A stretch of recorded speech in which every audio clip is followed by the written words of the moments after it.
দীর্ঘ ১৩ বছর পর উত্তর দিনাজপুর জেলার ইসলামপুর ব্লকের কমলাগাঁও সুজালি অঞ্চলের মাদ্রাসা হাটে অনুষ্ঠিত হল সিপিআইএম এর কর্মী সভা।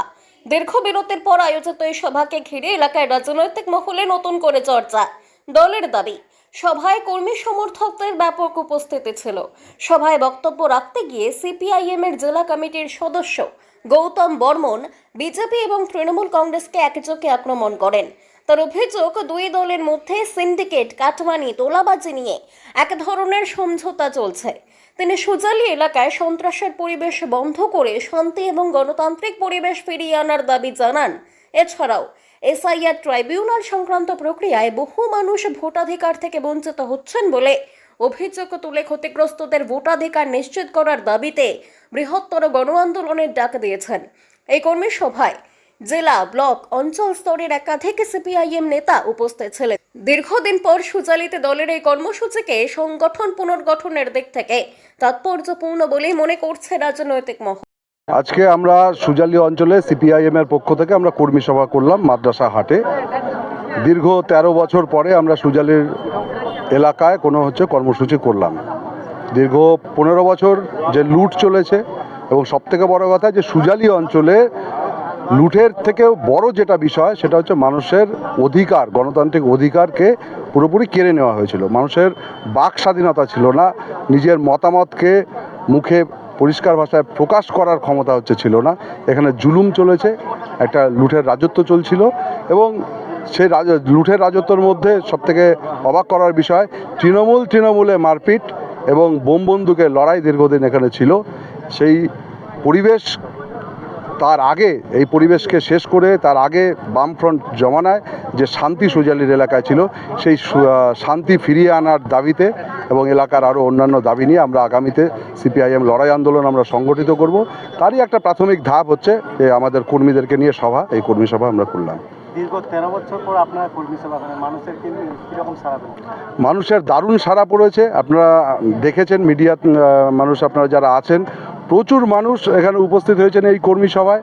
এবং এখনও কিছু মানুষের দ্বিধা যে তৃণমূল গেছে, মানে এখানে বলা হতো যে লুটেরাদের তাড়াতে হবে, তো একটা লুটেরা গেছে আর একটা লুটেরা এসছে।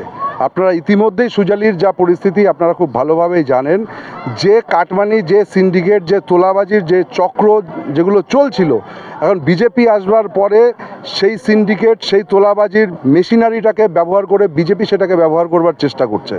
এবং এখানে কিন্তু আগামী দিনে যে বিজেপি এই সবটা একই রকম, খালি শুধু ঝান্ডাটার পরিবর্তন হয়েছে, সরকারটার পরিবর্তন হয়েছে, কিন্তু এইভাবে যদি চলতে থাকে আগামীতেও সুজালি কিন্তু যে খুব ভালো জায়গায় যাবে তা যেতে পারবে না। বিজেপি যে কায়দায় চলবার চেষ্টা করছে, স্বাভাবিকভাবে আমাদের সর্বস্তরের মানুষের কাছে আবেদন যে লাল ঝান্ডাই একমাত্র গরিব মানুষের পার্টি, লাল ঝান্ডার নিচে সামিল হন।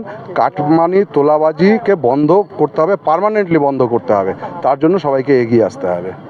আজকে দীর্ঘ ১৩ বছর পর আমরা কমলাগাঁও সুজালি গ্রাম পঞ্চায়েতের সারা ভারত কৃষক সভার বামফ্রন্টের কর্মী সভা ছিল। আমরা অত্যন্ত খুশি, সুন্দরভাবে আমাদের কর্মী সভা দীর্ঘ ১৩ বছর পর সফল হলো। মানুষ বেরোচ্ছে, লাল ঝান্ডার তলায় মানুষ আসবে। মানুষকে বাঁচার অধিকার, যে অন্যায়ের বিরুদ্ধে প্রতিবাদ করার অধিকার একমাত্র লাল ঝান্ডা দিতে পারে। মানুষ বুঝে, এতদিন আমরা ১৫ বছর স্বাধীন দেশ ও পরাধীন হিসাবে ছিলাম। এবার সরকার বদল হয়েছে, সরকার পট পরিবর্তন হওয়ার পরে ২০২১ আর ২০২৬ আপনারা সবাই জানি। বর্তমানে আমরা এগোচ্ছি, দিন দিন আমরা এগোচ্ছি, লাল ঝান্ডা এগোবে, লাল ঝান্ডা উঠবে পশ্চিমবাংলায়। কত মানুষের জমায়েত হয়েছিল? ৫০০-র উপরে লোক হয়েছে আমাদের কর্মী সভা। কিন্তু দীর্ঘ ১৫ বছর পর আপনারা এখানে মিটিং করলেন, কিন্তু এখানকার তৃণমূল নেতৃত্বরা দাবি আজকে আমাদের কর্মী সভার প্রোগ্রাম ছিল। আচ্ছা, আমরা দুইজন পঞ্চায়েত কর্মীরা মিলে সুজালি পঞ্চায়েতের সমস্ত লোকজনকে একঠাটা করে কর্মী সভা করেছিলাম আজকে, একটা জনসভার প্রোগ্রাম করব। ওই জন্য কর্মী সভার আলোচনা ছিল এটা আমাদের, যে এসআইআরের ২৭-২৮ হাজার লোক ডিলেট পড়ে গেছে, এই ডিলেট ভোটারদের অবিলম্বে নাম তুলতে হবে।